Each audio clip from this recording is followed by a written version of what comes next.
Hey guys, welcome back to the channel, and I wanted to do a longer term follow-up on my newest wallets. Well, I'll include this one as well, but more to come, from Open Sea Leather. So I've had these now for, gosh, time flies, but I want to say it's been at least 4 months, 5 months, 6 months. It's been 6 months, I just checked. So it's probably been at least 6 months. I think I got these around November-ish, so it's been a while. I've gotten some use out of them.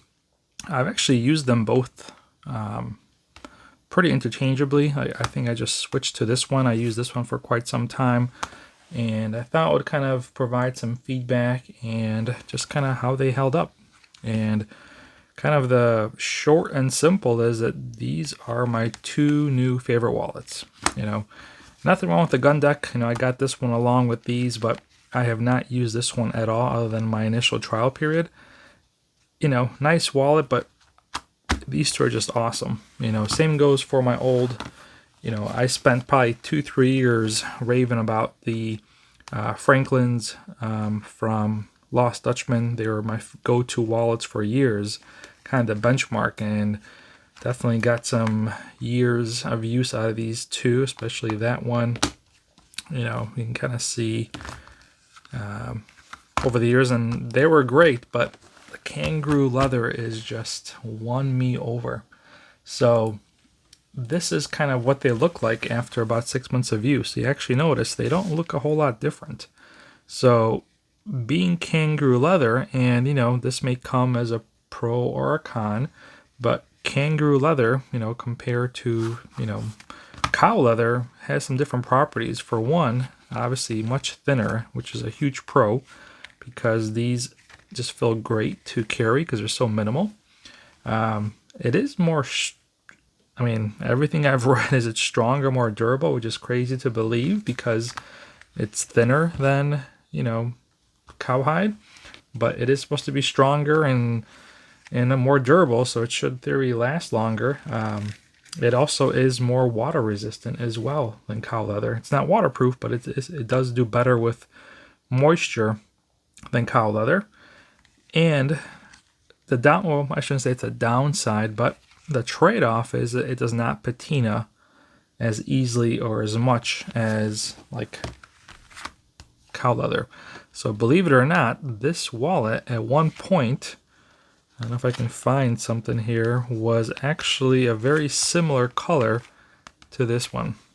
This is the natural color, and this is about, I don't know, 3-4 years old now. I think maybe closer to 4. I've had this one for a while, and you can see how much it's darkened. Where this one, I know it's only been 6 months, but let me see if I can find. So this one is not. So this is probably my newest wallet from Lost Dutchman. Actually, I take this back. Now that I think about it, this was not natural. This was the russet. So my bad. I forgot. I did have the natural version because I had all three, but I gifted that one to my brother. So he's got my natural one. My bad. But this is the natural color. So let me see what's my oldest one. So I think my oldest comparable one might be this one. Let me see. Maybe this one. This is probably my oldest one.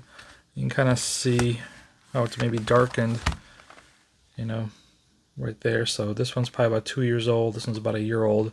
But this one never really gets carried, to be honest. I never like this one. It's way too big, so it kind of still looks new. Maybe this is a better example, but you kind of get the point. The Kangaroo leather does not patina. So whether that's a good thing or a bad thing, but it is what it is. They kind of are just more resilient. But overall, these are my two new favorite wallets. I'd probably give the nudge to the Topsider here. So this is the Topsider bifold, because you got the cash slot, and then this is the Topsider mini. So very similar. The big difference really is the cash, the ability to kind of carry cash easier versus trying to do it in thirds. You can do it in a half here. And this one, let me just double check my facts here, but I believe let me just double check what the card situation is, how many they can each carry.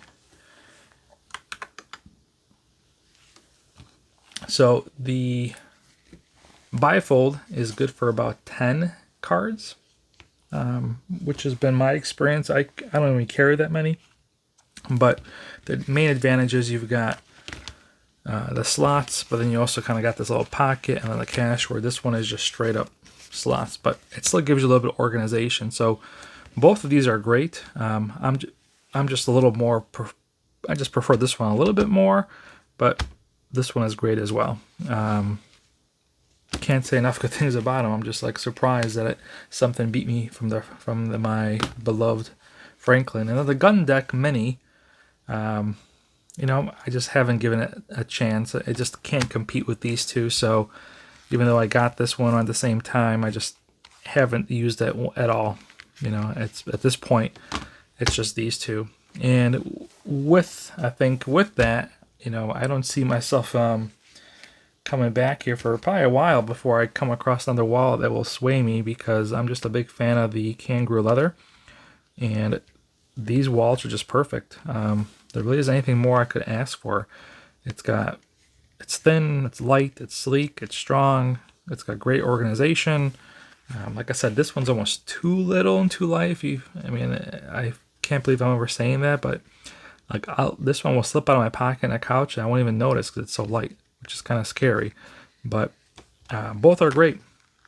So that's kind of it. I just wanted to kind of quickly show you what they look like after a few months of usage.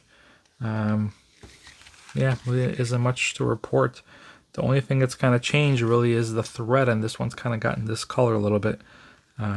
This was supposed to be, I think, like pink, and you can kind of see it's a little kind of lost some color, while this blue has really retained its color, and this one's faded a bit. So the thread is the weak point in the wallet, but yeah, that's pretty much it. Just kind of thinking now, I kind of wish I'd gotten this. I kind of like this blue more than that, but oh well, we'll see. Maybe if there's a sale come like Black Friday, maybe I'll get another Kangaroo wallet, but for now I'm going to be rocking these two for quite some time. So if you have any questions, let me know, but honestly, you can't go wrong with either of these. It's just a matter of which one or how much room you're looking for. Like I said, this one's good. This one's good for about 4 to 5 cards. This one is good for about, 10 cards, but you know, it's a comfortable fit and then full slide organization. So I think this one can do more. I don't carry that many. I carry, let's see, 1, 2, 3, 4, 5. I carry 5 cards, 6 if you count my insurance card, and like 2 bills of cash. So this one I kind of max out. So if I were to put my stuff into this one, into the mini here, yeah, this one, you know, like I said, it's rated for, I think, 5 cards, 4 to 5 cards, and I got 5. So, and yeah, and it's like, I mean, I could probably squeeze 1 more, 2 more here, but you know, this is just the right comfort where you can easily slide without them being packed. So very minimalist, and this is kind of what I use in the summertime just because I don't have as many pockets. So this one just, you know, slip in the same pocket with your phone and you wouldn't even know it's there. Where this one is slightly bigger, but still easily carried in the front pocket. That's it. So if any questions, let me know, but get yourself one of these Kangaroo wallets. If you haven't tried Kangaroo yet, you're missing out. I'm a huge fan of it now. All right, hope you're having a great rest of your day, and catch you on the next one.